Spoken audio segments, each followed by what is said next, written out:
Puji Bapak Yahweh, kita melanjutkan pengajaran ya. Dan kita sudah sampai kepada kitab Keluaran pasal ke-8 dan kita melanjutkan kepada Keluaran pasal 9 ya. Kita akan baca ayat 1 sampai 7. Tapi nanti saudara baca semua ya sampai selesai. Karena di situ ada dalam satu bab ini, satu pasal, ada 9 tulah, ada 3 tulah. Jadi kita akan oleh kemurahan Tuhan kita akan selesaikan.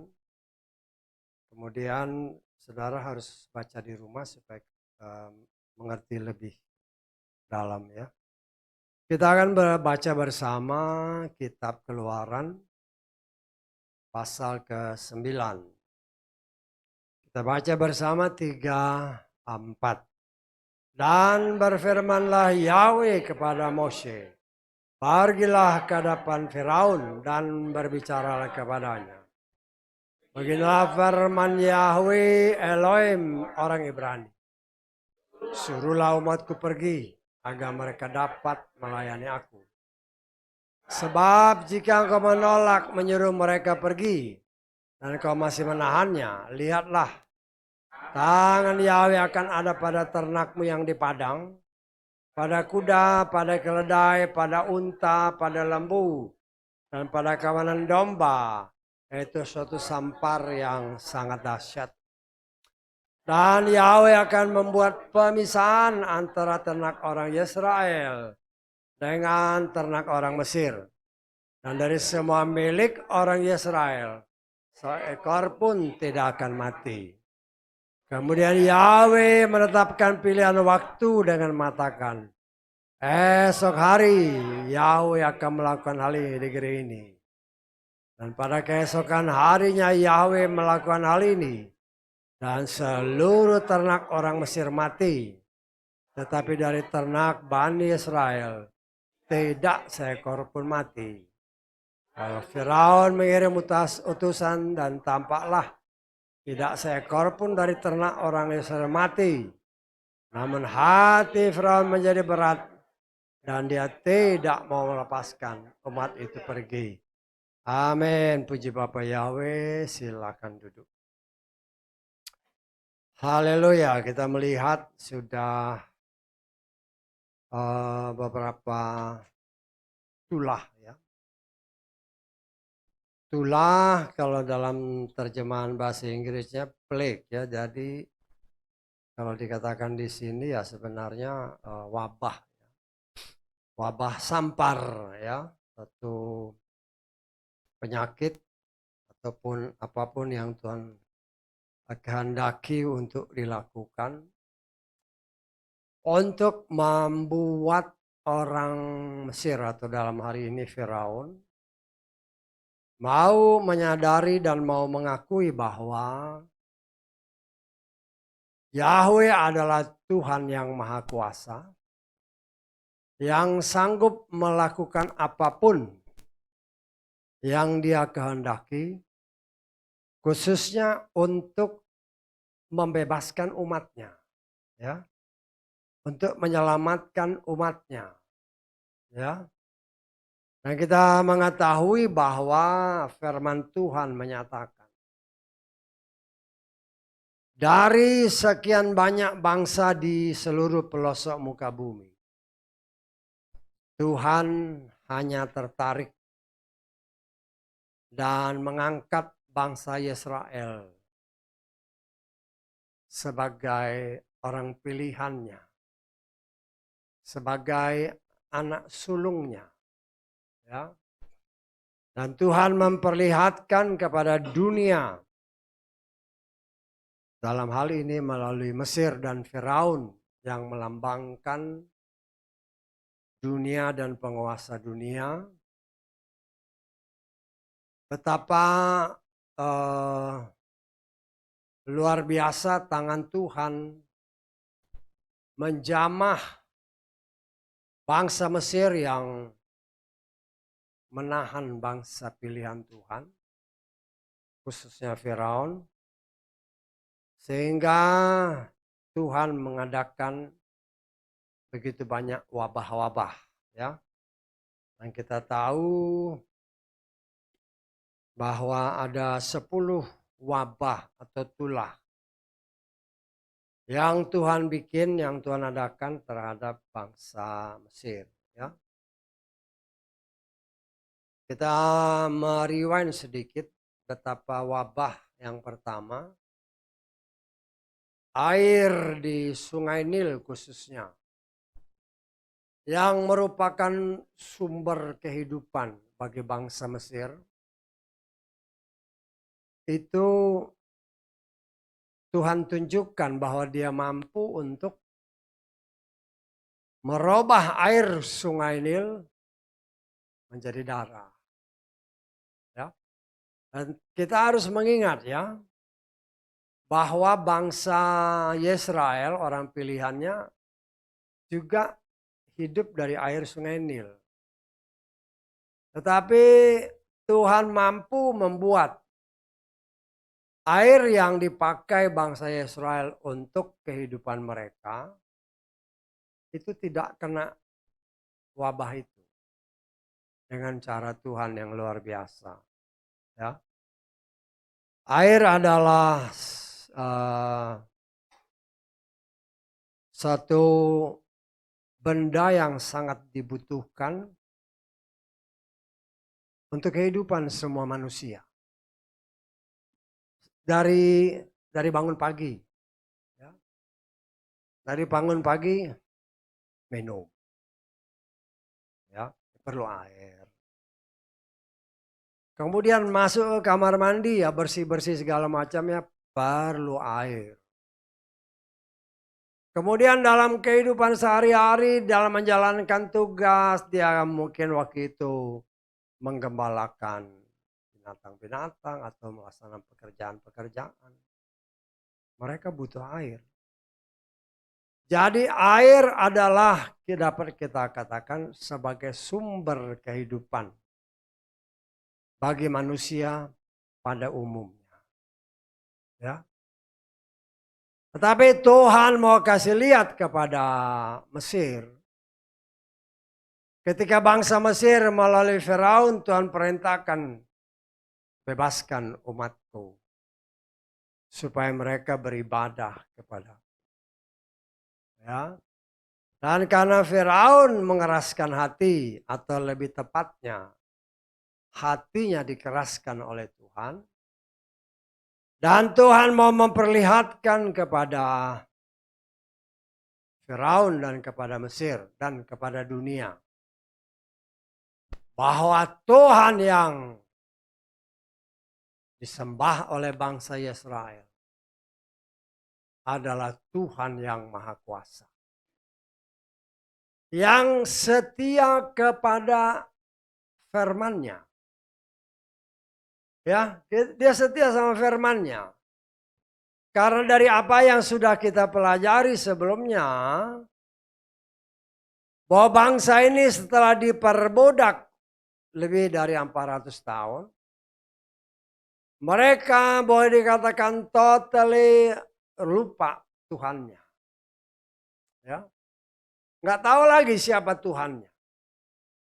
Ya. Dan jangan heran setelah 400 tahun lebih, bangsa Israel boleh lupa akan apa yang pernah dikatakan Bapa Yahweh kepada leluhur mereka, Bapak Abraham. Yang ya kita atau saya menafsirkan memang karena kita tafsirkan tidak ada pesan-pesan yang keluar dari Bapak Abraham bahwa nanti setelah 400 tahun kamu bebas. Nggak ada pesan-pesan itu. Artinya tidak tertulis. Karena tidak tertulis, jadi bangsa yang hidup menjalani masa perbudakan, mereka tidak tahu bahwa ada firman yang menyatakan setelah 400 tahun engkau diperbudak, maka kau akan kembali ke tanah perjanjian. Ya. Bangsa ini lupa atau memang tidak tahu.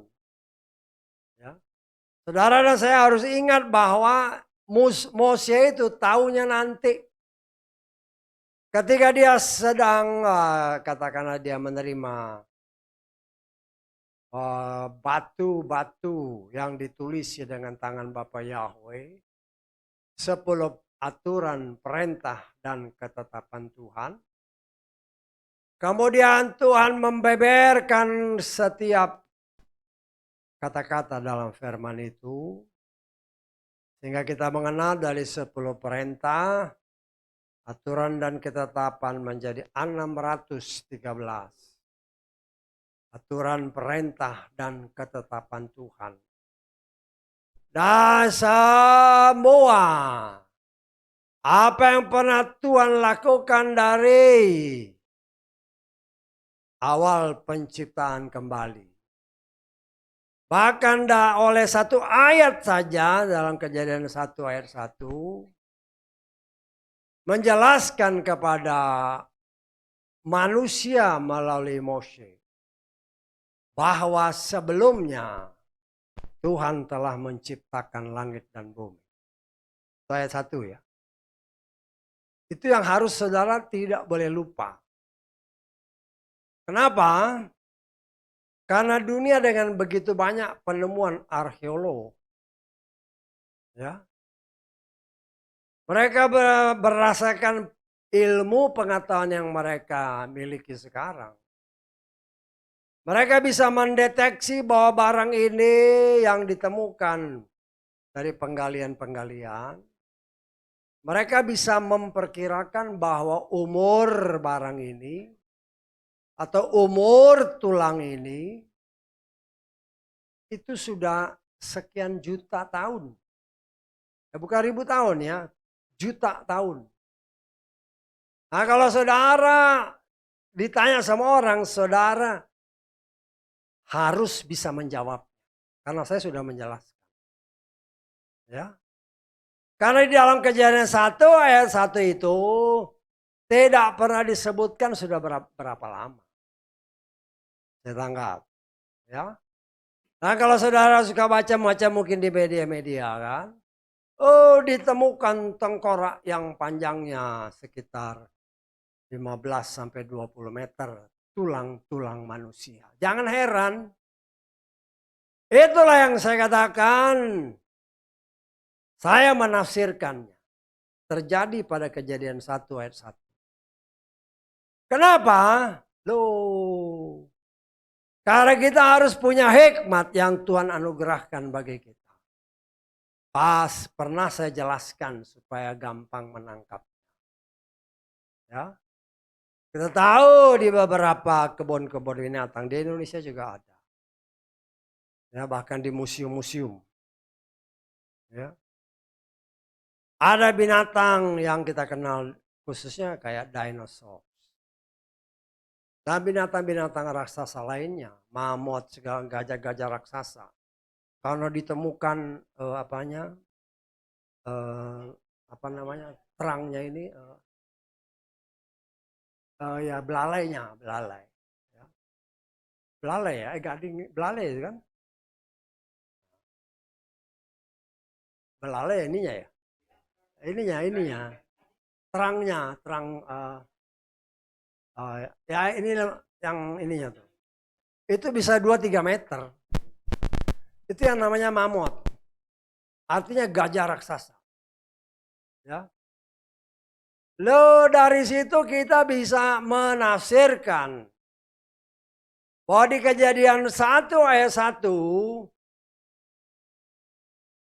raksasa-raksasa itu ada di sana itu semua. Termasuk orang yang diketemukan tengkorak-tengkoraknya 15-20 meter. Kenapa saya bisa menafsirkan seperti itu? Berdasarkan data. Saya cuma rewind supaya refreshing lagi. Binatang yang paling tinggi sekarang ini. Dan manusia yang paling tinggi. Binatang yang paling tinggi itu sekitar, kalau dia tegak gitu, sekitar 5 meter, hanya jerapah. Dari ujung kaki sampai ke ujung kepala. Ya.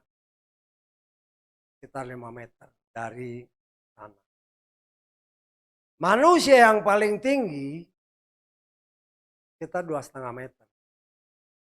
Bahkan ada yang lebih, tapi kita ambil pukul rata 2,5 meter.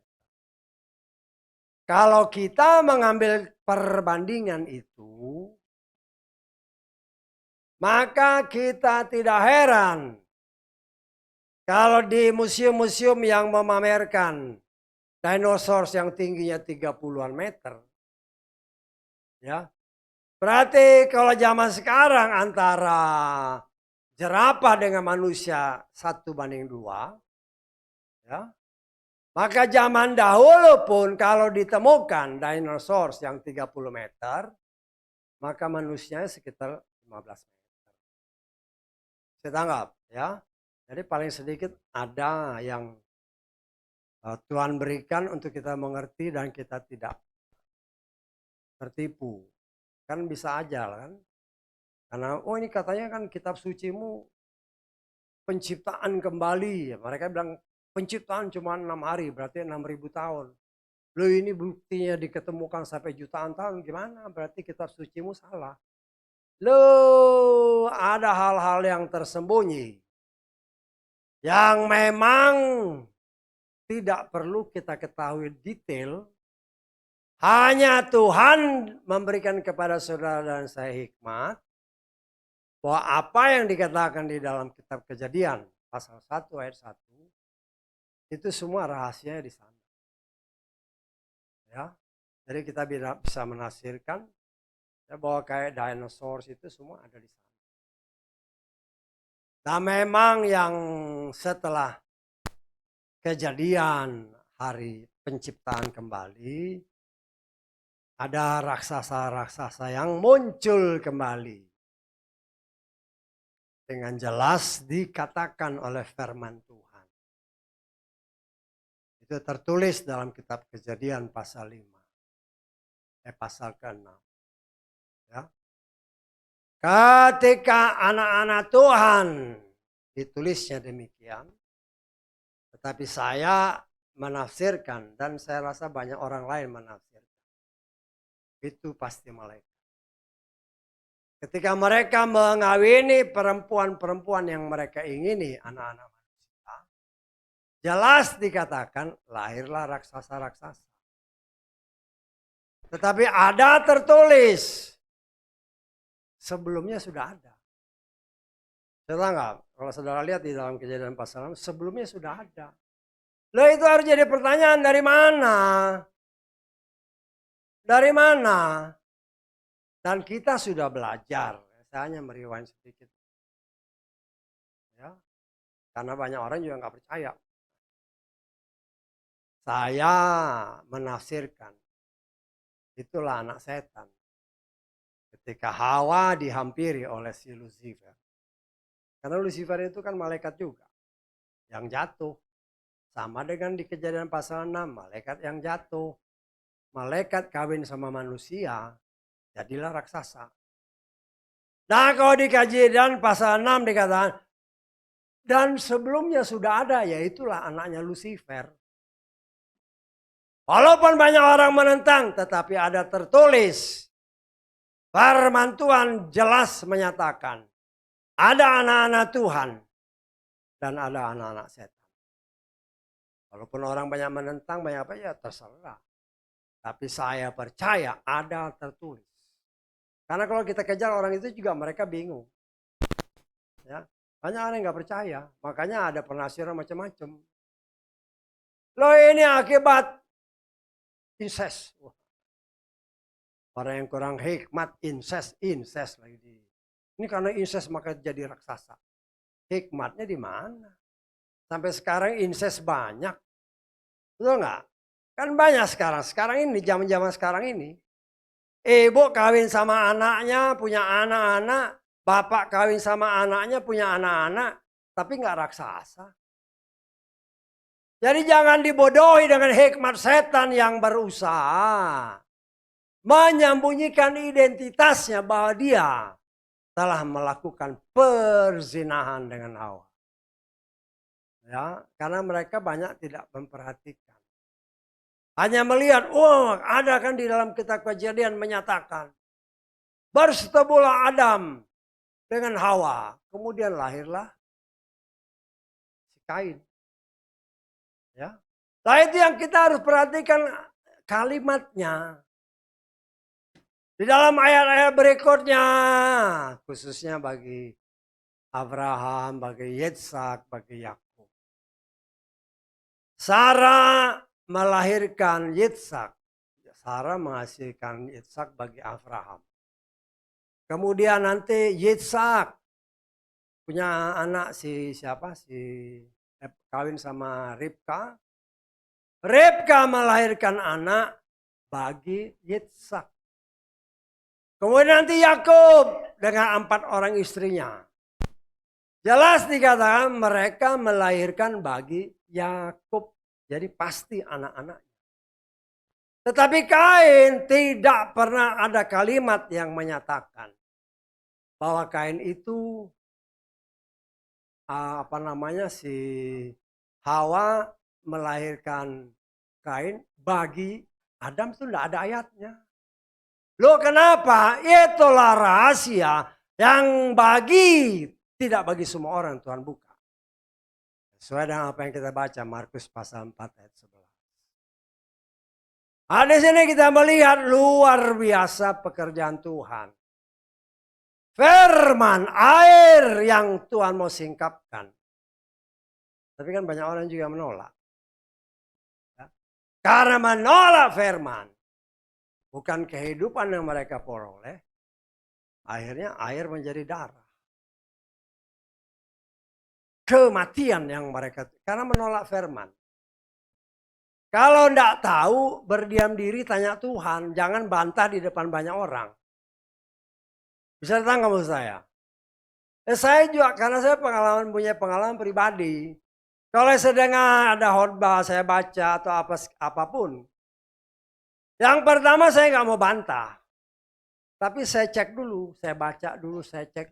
Dan saya sabar menunggu jawaban-jawaban dari Tuhan. Termasuk yang keterangan yang tadi saya katakan. Dari mana manusia raksasa itu, dari mana itu semua. Tuhan buka baru saya ngerti, oh iya. Kenapa? Karena saya tidak membantah firman itu.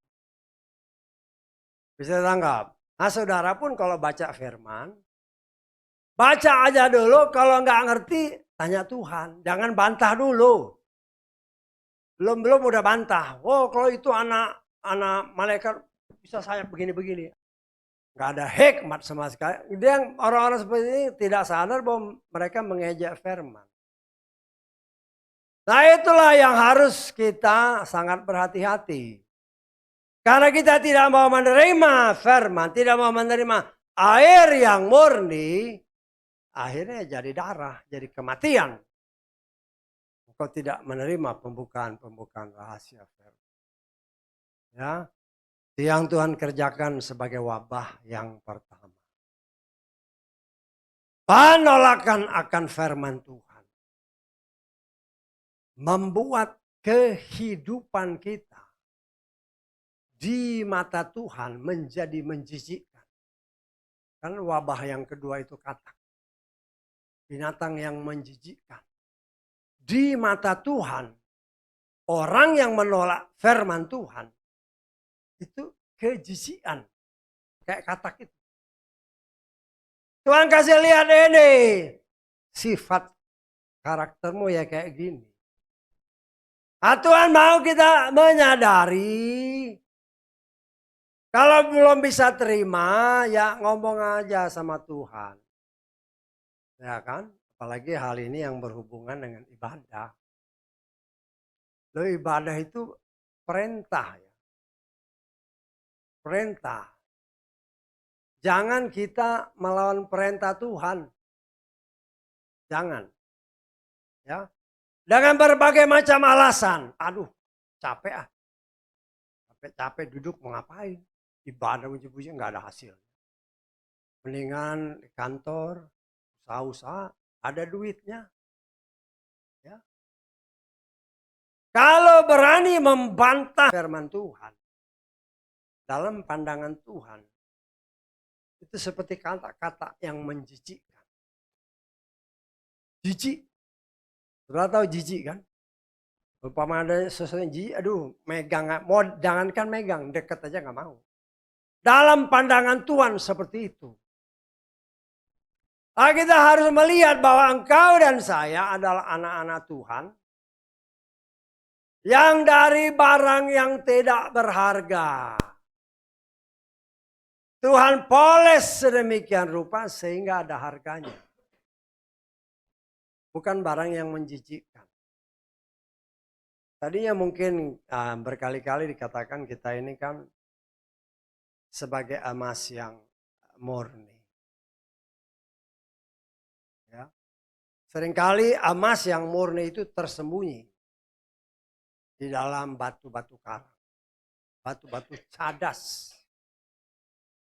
Tetapi Tuhan tahu bahwa di mana emas pilihannya tersembunyi. Dengan caranya dia bisa menemukan emas-emas yang masih terkurung di dalam batu-batu karang yang keras-keras. Karena itu ketika firman Tuhan bekerja, firman yang bagaikan palu godam, menghancurkan batu-batu cadas. Sehingga mulai terlihat sinar-sinar ada di dalam batu-batu yang dibelah itu. Tapi itu belum cukup, dihancurkan, dihaluskan. Disaring, dibersihkan, terus dibakar lagi dengan api.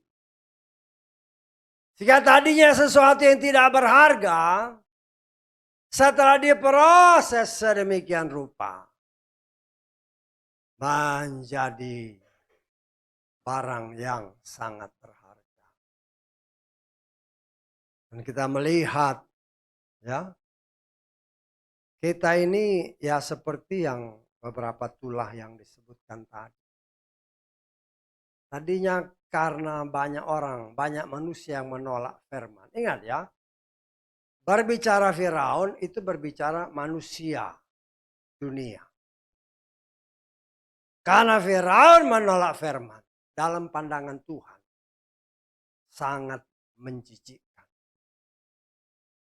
Kita sudah belajar 4 tulah yang sebelumnya. Ya. Di mana jelas dinyatakan bukan saja katak tetapi juga kutu. Kemarin dijelaskan kutu adalah binatang kecil yang menghisap darah. Berbicara darah, berbicara jiwa. Karena menolak firman. Banyak orang-orang dunia. Akhirnya jiwanya dirusak. Kita enggak? Karena kan dia dihisap sama kutu-kutu. Ya. Kutu itu menyerap darah. Berbicara darah, berbicara jiwa. Kalau darahnya disedot, ya habis, ya rusak jiwanya. Tuhan mau kasih gambaran kepada saudara dan saya. Akibat penolakan akan firman. Apa yang pernah disingkapkan pada wabah-wabah sebelumnya. Itu akan terjadi pada zaman akhir. Zaman di mana saudara dan saya hidup. Kita bukan saja belajar sampai kepada kutu, tetapi juga sebagai wabah lalat. Lalat itu jadi penyebar virus. Dari tempat sampah dia ke makanan. Tersebarlah penyakit. Orang yang menolak firman bukan menjadi berkat bagi orang sekeliling. Tetapi menjadi penyebar penyakit. Penyebar berita-berita yang dari setan. Yang akhirnya banyak melemahkan orang.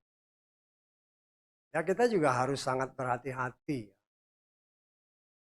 Kadang-kadang kan berbagai macam berita di luar. Wah, saya kadang dengar sepintas gitu aja. Ada program nanti dari luar akan diimpor telur nyamuk. Kok kita yang sibuk? Saudara perhatikan ya, negara lain ada yang sibuk nggak? Saya nggak dengar itu Singapura. Singapura itu bersih. Lalu kita harus pakai logika, apa benar itu berita menurut saya. Itu yang membuat orang yang katanya beriman mulai bingung. Aduh nanti ada begini, ada begini. Kau percaya Tuhan atau percaya omongan orang itu? Walaupun siapapun dia. Kita harus hati-hati. Jangan sampai karena ya gatal telinga, dengar sana dengar sini, akhirnya imanmu goyang. Ada tertulis dan berkali-kali dikatakan dari tempat ini. Engkau dan saya sebagai orang pilihan Tuhan dipagari oleh malaikat Tuhan. Tidak bisa dijamah oleh sejahat. Tapi baru dengar-dengar udah. Mana iman? Ya. Dan di negara lain nggak ada itu. Kok kita di sini sibuk? Kita pakai logika aja lah. Kalau seandainya benar itu, lo itu kan bisa kan jangkau ke Singapura, ke Malaysia, ke seluruh dunia. Mereka diam-diam aja. Jadi jangan sampai kita karena berita-berita ini langsung kayak cacing kepanasan. Kenapa? Karena kau tidak mengandalkan Tuhan. Jangan cepat tergoyahkan oleh isu-isu dari luar. Imanmu goyah artinya engkau bimbang akan sebenarnya yang namanya anak Tuhan. Ada tertulis dan berkali-kali dinyatakan dari tempat ini. Ya. Sama seperti Ayub dipagari oleh Tuhan. Setan lihat. Loh, Ayub itu manusia biasa sama seperti saudara dan saya. Jangan kebingungan dengan berita-berita yang gak beres. Oh nanti harus begini. Lah kok bingung sih. Berdoa, bertelut di bawah kaki Tuhan. Memang dunia ini semakin jahat. Itu tertulis. Tetapi selama anak Tuhan hidup di dalam Tuhan. Tidak akan pernah bisa menjamah. Nah, mereka yang namanya mungkin menamakan di pelayan-pelayan itu hanya nakut-nakutin. Bukan memberikan jalan hidup di dalam Tuhan. Supaya jangan engkau imanmu jadi goyang. Ya. Saya sebagai pelayan Tuhan harus berani menyatakan bagi kita.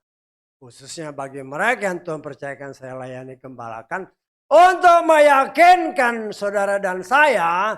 Bahwa sebagaimana Tuhan berfirman kepada si Firaun melalui Mose dan Harun. Karena si Firaun menolak, terjadilah wabah. Loh firman Tuhan sudah diberitakan, engkau anakku, engkau biji mataku. Siapa yang berani menjamah biji mata Tuhan? Jangan kau ragu dengan berita-berita yang macam-macam di luar. Kalau toh itu benar, bisa bikin apa? Pertolongan kita hanya ada pada Bapa Yahweh. Betul nggak? Kalau itu memang sungguhan ada, katakanlah begitu. Emangnya kau bisa bikin apa? Ya berdoalah. Sehingga kalau toh itu ada, aku ada dalam perlindungan Bapa Yahweh. Jangan bikin ketakutan. Yaitu kayak laler itu penyakit-penyakit dari luar dimakan, pasang telinga untuk berita-berita seperti itu. Engkau dengar imanmu jadi goyang. Virus masuk karena engkau lebih percaya kepada apa yang kau dengar yang bukan dari Tuhan. Saya mengajarkan kepada saudara dan supaya kita ini ada nggak tertulis. Kalau nggak ada ya jangan diikuti. Karena secara logika aja, kok cuma di sini? Kok cuma di sini orang ribut-ribut? Di negara asalnya, katakanlah asalnya Amerika sana. Apa mereka nggak tahu? Apa mereka akan bebaskan begitu? Apa mereka nggak ketakutan bahwa di lokasi mereka ada orang yang membuat sesuatu yang bisa disebarkan untuk membunuh manusia? Ada tertulis kalau waktunya datang, Tuhan akan izinkan sepertiga manusia akan dibinasakan. Loh, tapi jangan tertipu dengan berita-berita. Dengar, buat saya kalau dengar ya boleh aja. Saya nggak pernah mau dengar. Tapi kalau sudah mulai ngomong, aduh kita harus gimana ya? Berlutut di kaki Tuhan. Itu yang saya katakan. Jangan menyebar-nyebar makan dari penyakit dari lalat itu. Ngomong sana kemari. Buat orang lain juga ketakutan. Saya tidak mengajarkan saudara takut. Tetapi takutlah kepada Bapa Yahweh. Bukan kepada apapun yang diakibatkan dunia. Yang dapat menggoyahkan iman kita. Ingat, engkau tidak percaya kepada Bapa Yahweh. Sama seperti Firaun tidak percaya. Yang terjadi adalah wabah. Karena itu hati-hati. Ya. Hati-hati, setan bekerja dengan berbagai macam cara. Kita harus berpikir kalau seandainya itu memang Tuhan izinkan terjadi. Satu-satunya yang bisa menolong kita hanya Bapa Yahweh. Bukan komentar kesana kemari. Yang membuat kau sendiri tambah lemah. Yang membuat orang yang mendengar kau jadi lemah. Dan itu tidak pernah diajarkan Tuhan. Supaya kita menjadi penyebar kelemahan. Tidak. Jangan sampai kita seperti itu. Justru Tuhan menghendaki kita sebagai alat untuk membuat orang hanya percaya kepada Bapa Yahweh. Bukan kepada yang lain. Nah, saudaraku yang dikasih oleh Bapa Yahweh. Hampir semua 3 atau 4 tulah yang telah Tuhan izinkan terjadi. Kebanyakan ditujukan kepada manusia.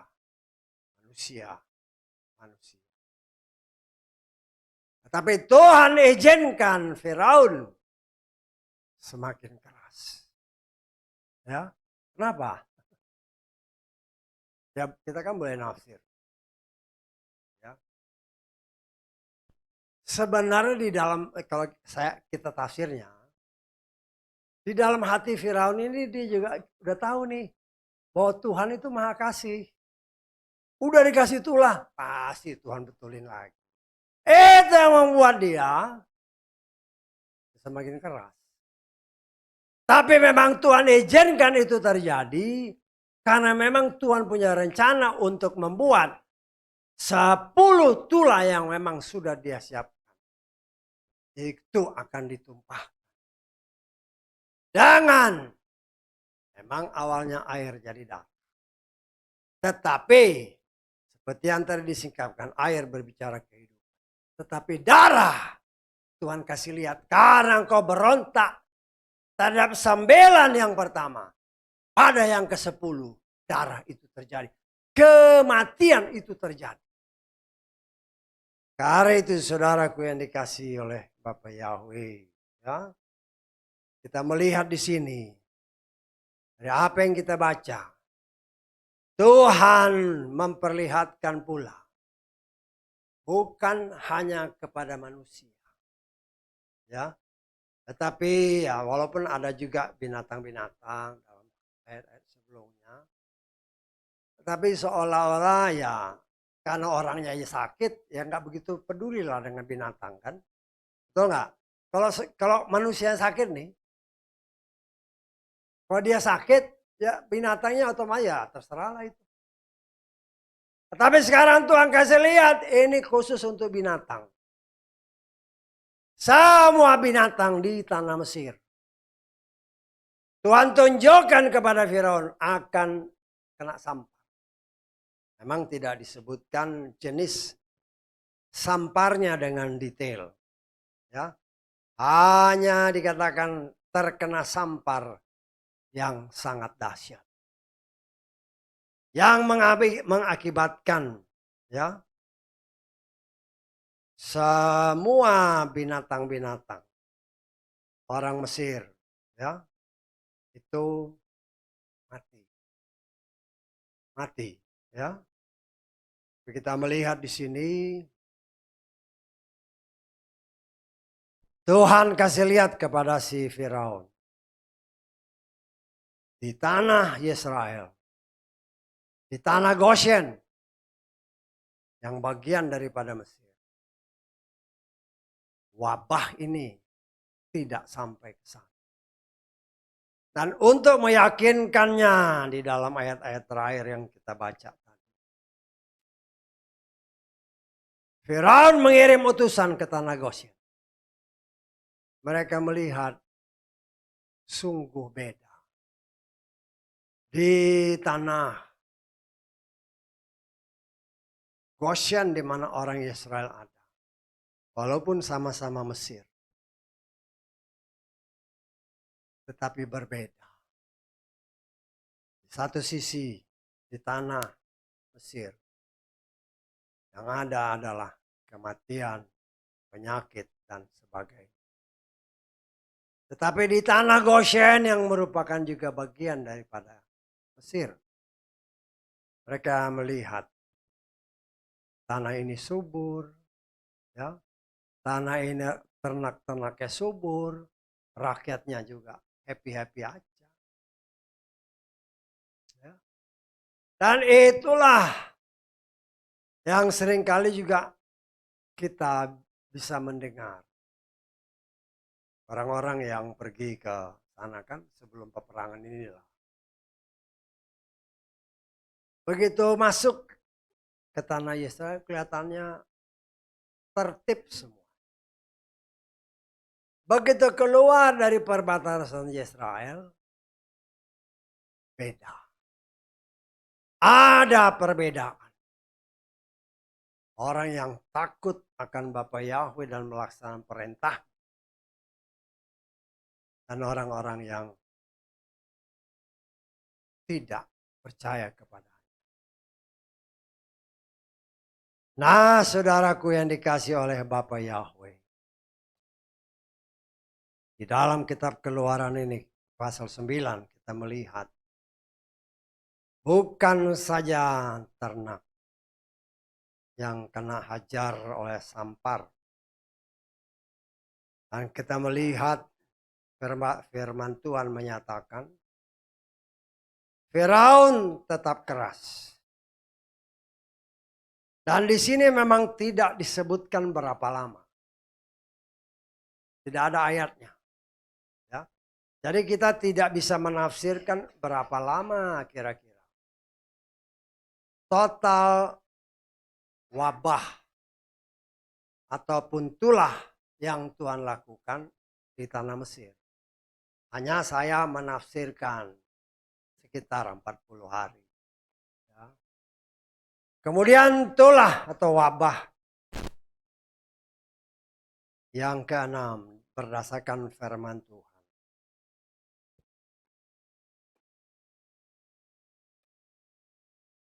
Kita baca ayat ke-8 ya. Berfirmanlah Yahweh kepada Moshe dan Harun. Ambillah bagimu jelaga dari tungku sepenuh kedua tanganmu. Dan biarlah Moshe menghamburkannya ke udara di depan mata Firaun.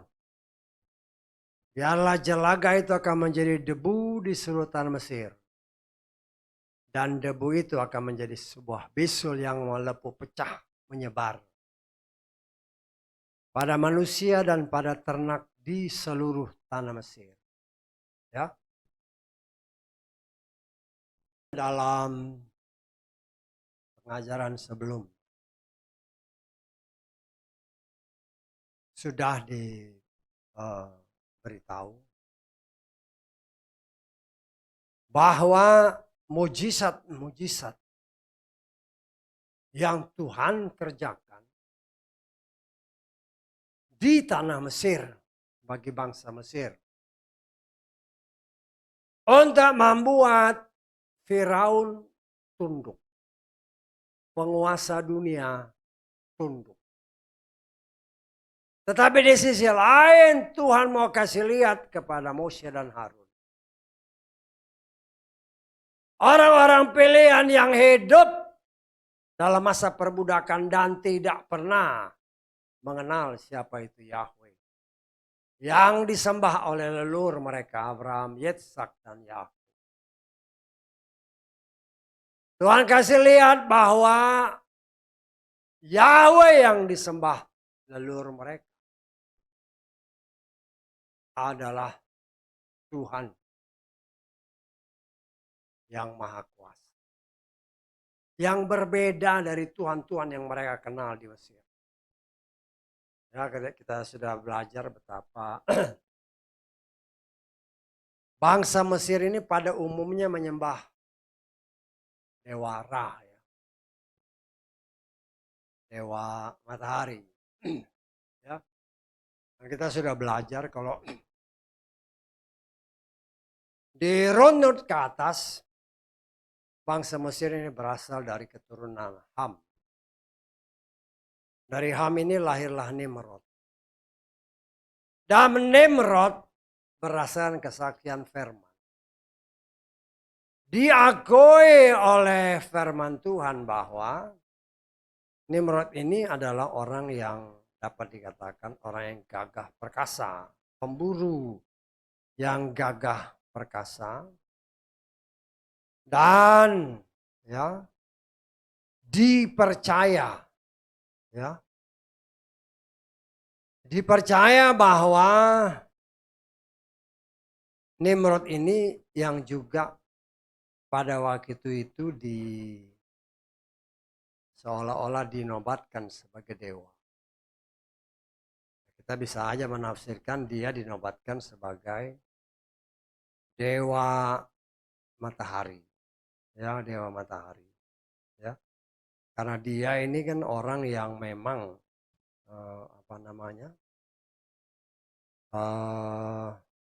orang yang perkasa di bumi. Ini firman ya. Firman Tuhan katakan, Kus memperanakan Nimrod, Kejadian 10 ayat 8. Dialah yang pertama menjadi orang perkasa di bumi. Ia menjadi jagoan yang perkasa di hadapan Yahweh. Kita lihat ya. Dari Kejadian 10 ayat 8. Ini firman ya. Firman artinya kalau firman Tuhan mengakui itu berarti dia ini benar-benar luar biasa. Kus memperanakan Nimrod, ia mulai menjadi perkasa di bumi. Ia seorang pemburu yang perkasa di hadapan Yahweh. Ya. Sebab itu dikatakan seperti Nimrod, seorang pemburu yang perkasa di hadapan Yahweh. Dan ditafsirkan ya, bahwa Nimrod inilah yang dianggap sebagai dewa. Luar biasa. Ya. Dan kita melihat di sini dari mereka inilah berdasarkan firman. Orang-orang Mesir berasal dari keturunan Ham. Jadi jangan heran karena itu kan sejalan. Termasuk Nimrod ini adalah orang-orang Mesir. Dan dialah yang berdasarkan tradisi Yahudi yang pernah saya katakan. Ketika Abraham bertemu dengan si Nimrod ini. Ya walaupun ada yang membantah media ya, karena menyatakan kan ada orang dari kepercayaan lain. Padahal ini kepercayaan yang menjadi tradisi Yahudi. Sehingga ketika Abraham mempunyai saudara yang bernama siapa? Nahor dan Haran. Ya. Mereka ini masih ketemu sama Nimrod. Nah, ada orang yang membantah, ya orang mengaku diri orang Kristen juga. Yang sekarang ini lagi tenar ngomong di luar sana. Tapi dia bantah, oh, nggak mungkin. Lu kasihan bener orang ini. Ya. Nggak mungkin karena Nimrod itu generasi keberapa? Abraham itu generasi keberapa? Ham itu generasi ke-21. Si Nuh generasi ke-10. Berarti Ham, Sem, Yafet itu generasi ke-11. Berarti Nimrod itu kan cucunya si Ham. Jadi kalau Ham ke-11, kalau cucunya berarti ke-13 kan. Gak mungkin ini keturunan ke-13, Abraham keturunan ke-20. Kalau orang tidak pernah bikin seperti yang saya katakan kepada saudara, mereka memang gak percaya. Tapi karena saya pernah bikin, dan saya berani buktikan ada tertulis bahwa Sem itu umurnya lebih panjang dari Abraham. Abraham udah mati, Sem masih hidup. Tapi kalau saudara tidak tulis, nggak tahu. Itulah rahasia. Kalau kita tidak tulis, ini Abraham, siapa katakanlah dari siapa? Si Adam kan. Kalau kita nggak bikin, memang nggak bisa tahu. Ya. Dari Adam, setelah Adam umur 130, ini kan Adam nih. Setelah Adam 130, lahirlah Set. Jadi 130 tahun, lahir Set. Kemudian dari Set umur 105 tahun, lahirlah Enos. Enos umur 90 tahun, lahirlah Kenan.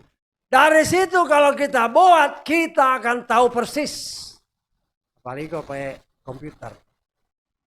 Ya, pakai spreadsheet. Jelas. Ya sebelum anak saya bikin pakai spreadsheet, ya saya hitung-hitung. Nuh itu masih ketemu Abraham 58 tahun. Dan begitu anak saya bikin spreadsheet, dari situ kan kelihatan jelas, memang 80 tahun, 58 tahun. Nah ini pun untuk membantah orang yang menyatakan nggak mungkin, kok nggak pernah bikin jadi nggak tahu. Tetapi saudara jangan sampai ketipu dengan ulasan-ulasan yang kelihatannya hebat. Tetapi banyak penyangkalan-penyangkalan. Kenapa? Karena tidak mengakui Yahweh sebagai Tuhan dan Juru Selamat. Ya kan ditanya, betul saya dengar. Arti namamu siapa? Apa arti namamu? Lah, ngawur-ngawur. Ya. Kan banyak nabi-nabi ya, termasuk Elia. Elia itu itu Tuhan, Yah itu Yahweh. Artinya Elia namanya Yahweh itu Tuhan, jangan pakai nama yang lain. Tetapi banyak orang ya, karena orang nggak ngerti ya iya aja. Tapi saudara jangan ya, banyak mungkin yang bisa suka dengar gitu, jangan sampai salah, main iya aja. Ya. Lo karena tidak memakai nama yang benar, ya akhirnya bisa melenceng gitu. Termasuk yang saya katakan tadi tentang Nimrod. Gak mungkin Nimrod urutan keberapa, Abraham keberapa. Loh kalau dia dengar khotbah ini yang menyatakan Sem itu masih hidup, Abraham udah mati. Abraham itu umurnya lebih pendek daripada Sem. Sem itu kan sekitar 600 tahun. Loh Sem masih hidup. Abraham udah mati. Tapi kalau engkau nggak bikin spreadsheet gitu, itulah rahasia. Semua akan tertulis. Umur Abraham, umur Adam sekian. Umur ini sekian. Itu kan tertulis. Coba dibikin di spreadsheetnya. Nanti kau lihat, oh iya. Saya tangkap ya. Saya nggak tahu apa saudara sudah bikin atau belum. Atau cuman ya iya aja. Yang penting saya kasih tahu. Ya kalau enggak ya, umpamanya malas bikinnya. Apalagi pakai spreadsheet satu kolom satu tahun. Kalau umpamanya ya satu kolom satu tahun. Panjang. Saya minta aja kopinya sama dia. Minta aja sama dia. Saya percaya dia masih punya kopi. Nah, saudaraku yang dikasih oleh Bapa Yahweh. Kita melihat di sini cara Tuhan yang sangat luar biasa. Kasih Tuhan yang sangat luar biasa. Tuhan bukan saja memperlihatkan kuasanya kepada si Firaun. Tetapi di sisi satu yang lain yang kita harus ingat dan pelajari. Kasih Tuhan luar biasa. Bisa nggak? Tuhan sabar kan? Dia nunggu sampai orang ini bertobat. Tetapi ada batasnya. Nanti setelah tulah yang dia siapkan ini selesai, engkau tetap keras. Ya sudah, ya cut. Tetapi yang harus kita lihat, ingat kasih Tuhan. Tapi juga ingat kekerasan. Ya, dia mengasihi Firaun. Ayo bebasin. Loh Firaun, kemarin bebas kok. Gak apa-apa, Tuhan pasti pengasih. Tetap keras. Tapi ada batas. Dan batas ini sayangnya memang Firaun tidak tahu. Firaun gak tahu batasnya. Karena Tuhan memang sudah menyiapkan karena kekerasan dan pemberontakanmu. Maka engkau akan diputus dari kehidupan dunia. Kemudian dari ayat-ayat yang kita baca atau yang nanti saudara baca di rumah. Ya. Katakan dari ayat ini kan. Jadi Keluaran pasal 9 tadi. Jelaga dilempar. Ya. Debu halus mengamburkan ke udara. Jelaga ini kan dari jelaga diseraup kan, penuh, dihamburkan. Kemudian jelaga ini menjadi debu halus di seluruh tanah Mesir. Loh itu kan kalau orang yang nalar, pasti heran dari jelaga yang satu tangan ini, satu tangan atau dua tangan, dilempar. Jadi debu, loh kok nyebar kemana-mana? Kalau bukan tangan Tuhan, tidak mungkin. Tetapi akibatnya, semua orang, manusia dan ternak di seluruh tanah Mesir, ya, mereka karena jelaga-jelaga itu berubah menjadi bisul-bisul yang pecah. Nah, kita tidak tahu, tapi memang di sini dikatakan bisul. Ya. Tapi kan yang biasa kita kenal. Kalau dia di sekujur tubuh, ya mungkin yang pernah kita kenal cacar. Bisa kenal, cacar itu kan juga kayak bisul gitu kan, terus pecah kan. Kalau dia pecah, waduh gatalnya luar biasa. Ya.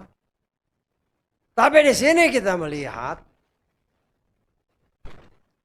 berdasarkan firman Tuhan. Kita baca ayat ke-11. Para penyihir itu tidak mampu bertahan dari bisu itu di hadapan Moshe. Karena bisu itu pada mereka dan semua orang Mesir. Akibat kekerasan hati. Ya memang di sini tidak disebut ya, bahwa Firaun kena. Gak ada ayatnya kan. Tetapi kita harus berani menafsirkan bahwa itu semua kena pada orang Mesir. Kalau dibilang semua orang Mesir, berarti termasuk Firaun. Besol yang karena wabah yang Tuhan izinkan, juga bisa merupakan gambaran karena pemberontakan terhadap firman. Kehidupan orang, namanya penuh bisul kan. Kalau dibilang sekujur tubuh berarti telapak kaki juga kena. Artinya mau gerak juga nggak bisa. Sakit semua tubuh. Karena pemberontakan terhadap firman Tuhan. Membuat kehidupan manusia gelisah. Sakit. Mungkin mengumpat. Ya. Karena nggak tahu lagi apa yang dia buat. Dan disitulah kita melihat kuasa Tuhan yang luar biasa. Yang Tuhan kerjakan kepada bangsa Mesir.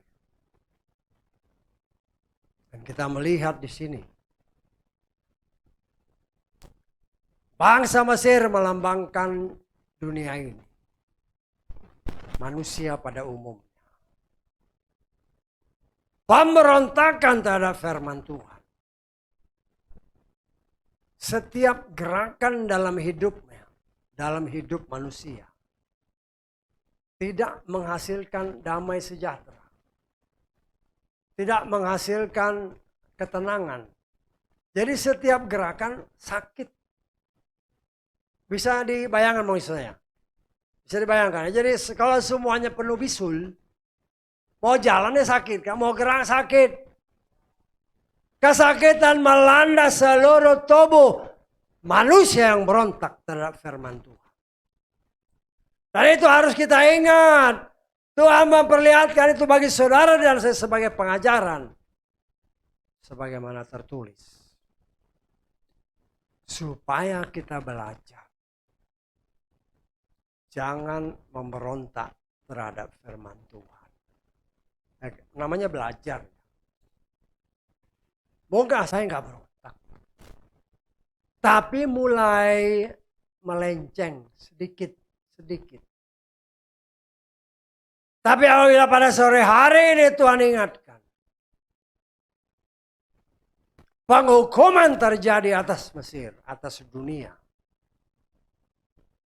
Karena dunia memberontak terhadap firman. Ya. Nah, bisa aja orang beralaskan kan. Tapi saya nggak kenal Yahweh. Itulah. Kalau kita melihat dengan kacamata sesuai firman Tuhan.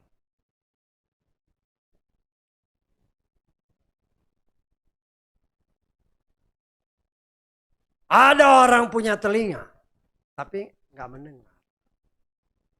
Ada orang punya mata, tapi nggak lihat. Ya, kenapa? Kan gitu kan? Lah disitulah yang saya sebagai pelayan Tuhan menafsirkan. Kalau dia lebih banyak gen setannya daripada gen Tuhannya, itulah yang terjadi. Tidak akan pernah bisa menerima firman Tuhan seutuhnya. Walaupun saat ini mungkin mereka menamakan diri, saya orang Kristen. Lah sayangnya, karena pengajaran-pengajaran palsu yang mengajarkan kalau ke orang Kristen pasti selamat. Lah, saya sudah Kristen dari leluhur, pasti selamat. Sudah diiming-imingi dengan kata-kata yang tidak seutuhnya benar. Pengetahuan palsu. Dan karena tidak mau meneliti, ya main terima itu aja seperti yang tadi kan. Ada gosip-gosip ini, ada hoax-hoax ini, main terima aja. Lo hati-hati. Tuhan tidak melatih saudara dan saya seperti itu.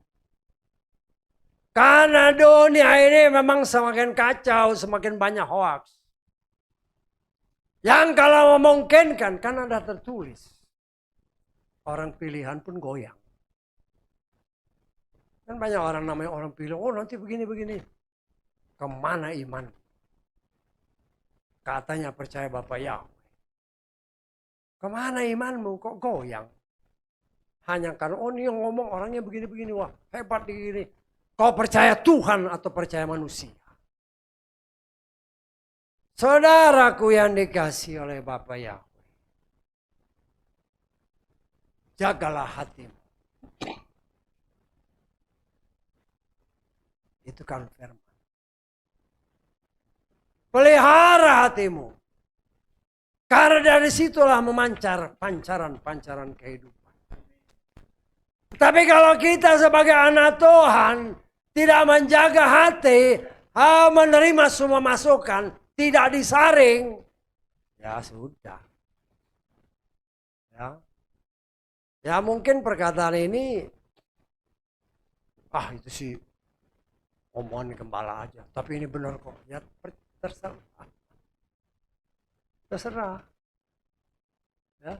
Saya kan kadang-kadang kok orang ini memberitakan seperti ini gitu. Oh ini berdasarkan sidang ini. Negara lain gak ada yang ribut tuh. Pernah gak saudara dengar, oh negara ini ribut tuh. Negara ini ribut, gak ada.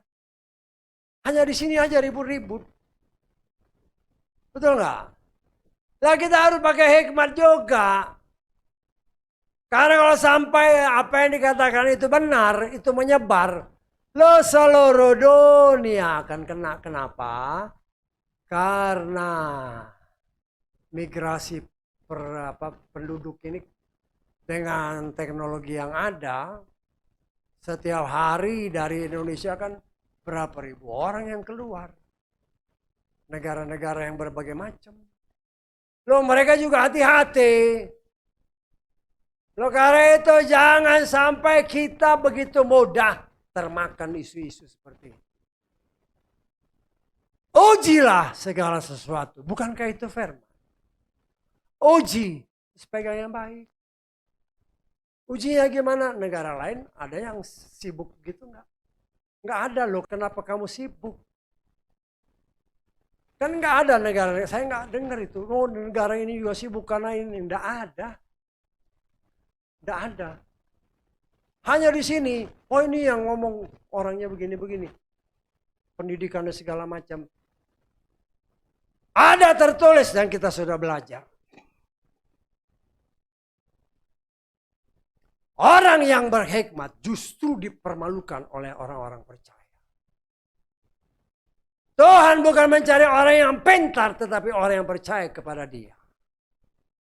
Dan yang mau menggantungkan seluruh hidupnya termasuk rencananya hanya kepada Bapa Yahweh. Bukan kepada berita-berita di luar. Bukan saya katakan berita di luar itu tidak benar. Tapi kan ada tertulis, ujilah segala sesuatu. Pegang yang baik. Udah diuji belum? Oh tapi ini orangnya ahli gini-gini. Lah kok percaya gampang sekali. Loh saudaraku yang dikasih oleh Bapa, ya ingat ini akhir zaman. Ada tertulis, Yesus sendiri berkata, apabila mungkin orang pilihan digoyangkan. Apabila mungkin. Kenapa? Karena tidak seutuhnya percaya kepada Bapa Yahweh. Dan itulah yang terjadi pada Mesir. Karena memberontak terhadap firman. Hidup mereka karena bisul-bisul membuat mereka gelisah dan sakit, mau gerak sakit. Kemudian dalam bab yang sama, itulah yang berikut dikatakan oleh firman Tuhan. Hujan es. Tetapi kalau saudara baca,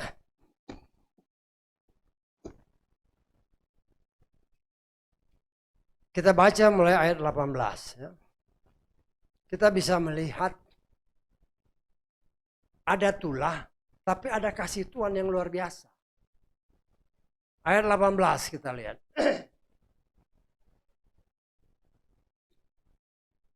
Lihatlah esok hari, artinya waktunya dikasih tahu ya. Jadi kalau baca itu lihat esok hari berarti waktunya dikasih tahu. Setanggap, ya. Pada waktu seperti ini, dikasih tahu lebih jelas lagi. Jadi bukan saja besok, tapi waktu seperti ini. Jadi mereka sudah jaga-jaga kapan ngomongnya si Moshe. Pagi, siang, sore, berarti ya seperti itu. Aku akan menurunkan hujan es yang sangat dahsyat. Seperti yang belum pernah terjadi. Di Mesir sejak permulaannya sampai sekarang. Perhatikan ayat ini. Ini bentuk kasih Tuhan di tengah wabah yang Tuhan mau turunkan. Ya. Sekarang suruhlah amankan ternakmu. Segala yang kau miliki di padang. Setiap orang dan hewan yang terdapat di padang. Dan tidak dibawa ke rumah. Hujan es akan menimpa mereka dan mereka mati. Tuhan sudah siapkan wabah. Tuhan sudah siapkan kasih tahu waktunya. Tapi Tuhan kasih nasihat. Jangan keluar rumah. Tangkap. Ini kan ayatnya begitu. Lalu di sini kita melihat betapa luar biasanya Bapa Yahweh. Dia tentu juga penuh pengertian. Yang keras itu kan si Firaun. Karena kekerasan Firaun, rakyatnya menderita. Dan Tuhan melihat semua itu, itulah kasih Tuhan bagi semua orang. Karena itu ketika dia mau menurunkan wabah selanjutnya. Wabah yang ketujuh yaitu hujan es. Dia sudah wanti-wanti. Jangan ada yang keluar. Tetapi berdasarkan kalau nanti saudara baca.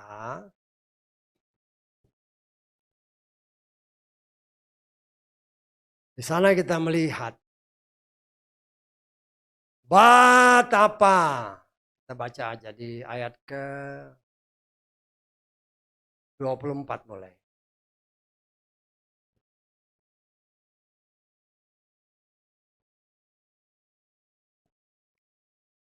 Turunlah hujan es dan api yang berkilat-kilat. Di tengah-tengah hujan es. Sangat dahsyat yang seperti itu belum pernah terjadi di seluruh negeri orang Mesir. Sebab mereka menjadi suatu bangsa. Sejak mereka menjadi suatu bangsa.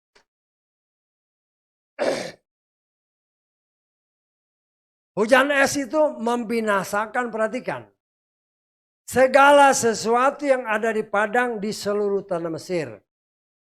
Dari manusia sampai ternak. Setiap tanaman di padang diporak-porandakan. Semua. Ya. Kita melihat di sini. Walau Tuhan sudah memperingatkan dengan rinci. Besok waktu sebegini akan turun hujan, es.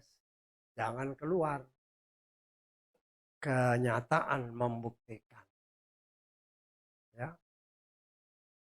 Mereka tetap keluar. Ada dua penyebab. Satu. Ya.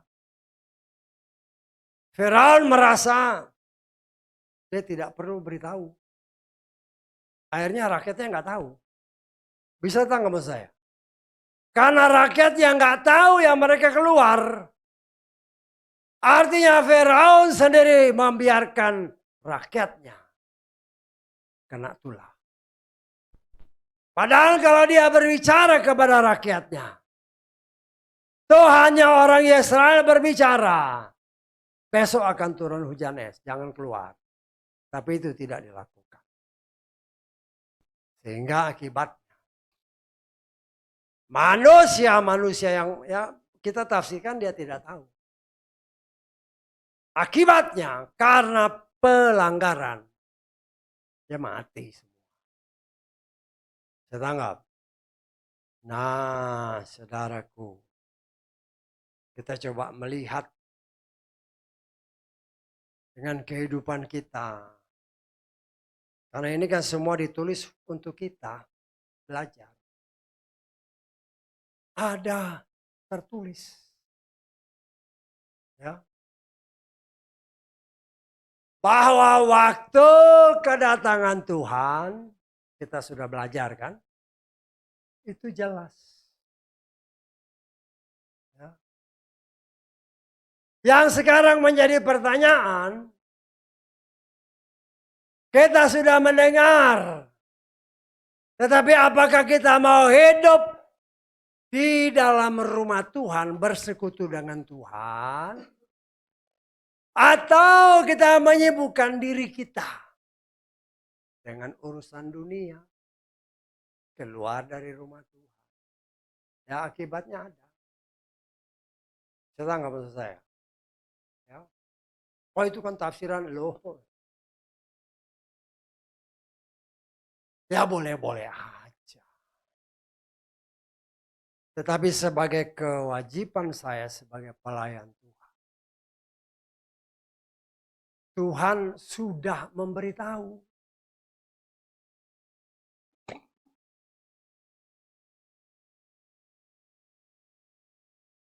Dari tanda-tandanya. Ya. Apalagi kita sudah tahu ini kan umpamanya 10 tulah. Berarti hampir selesai. Ya. Waktu pembebasan sudah amat sangat dekat. Waktu pembebasan kita dari si penguasa dunia ini sudah sangat dekat. Kita akan diraibkan bersama dengan dia. Tinggal di angkasa. Terus seberapa siapkah kita? Apakah kita mau tinggal di rumah Tuhan? Bersekutu dengan Tuhan? Atau kan masih lama.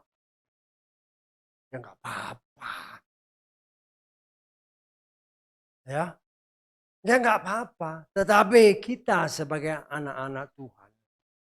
Saudara dan saya. Kita punya kewajiban untuk memberitahukan apa yang kita tahu. Jangan seperti Firaun. Saya kan tadi beritahu kan. Rakyatnya masih di luar. Mungkin Firaun gak kasih tahu. Begitu juga pada zaman sekarang ini. Saudara dan saya sudah diberitahu oleh Tuhan. Jangan sampai kita berdiam diri tanpa mengajak orang. Lebih banyak tinggal di rumah Tuhan. Karena waktu kedatangannya sudah amat sangat dekat. Karena itu saudaraku yang dikasih oleh Bapa Yahweh. Jawaban singkatnya kan sebenarnya gampang. Untuk menghindari semua tulah yang sudah Tuhan siapkan. Hanya satu jalan. Taati perintah Tuhan. Taati. Dan kita belajar dari kesalahan Firaun bisa berakibat fatal bagi orang lain. Lah kita sebagai anak-anak Tuhan yang diberitahu oleh Tuhan. Waktuku sudah dekat. Berjaga-jaga. Ya. Apakah kita memberitahu kepada keluarga kita? Hanya saudara yang tahu. Ya. Udah diberitahu kok. Jangan sampai ya, terlambat kemudian menyesal. Gak ada gunanya. Tetapi selama masih dikatakan hari ini. Berdasarkan kitab Ibrani. Ya, artinya masih ada kesempatan. Kalau ada kesempatan kita beritahu. Berkumpullah di dalam rumah Tuhan. Karena waktu kedatangannya sudah semakin dekat. Ya, ya kita tidak paksa. Ya, kalau mereka nggak mau, ya nggak jadi masalah. Tetapi nanti bisa aja kita berandai-andai. Kalau Tuhan bertanya, sudahkah engkau memberitahukan firman-Ku kepada saudara-saudaramu, kepada tetanggamu? Karena ditanyakan, kalau itu ditanyakan, ya apa jawabanmu? Karena semua itu tertulis.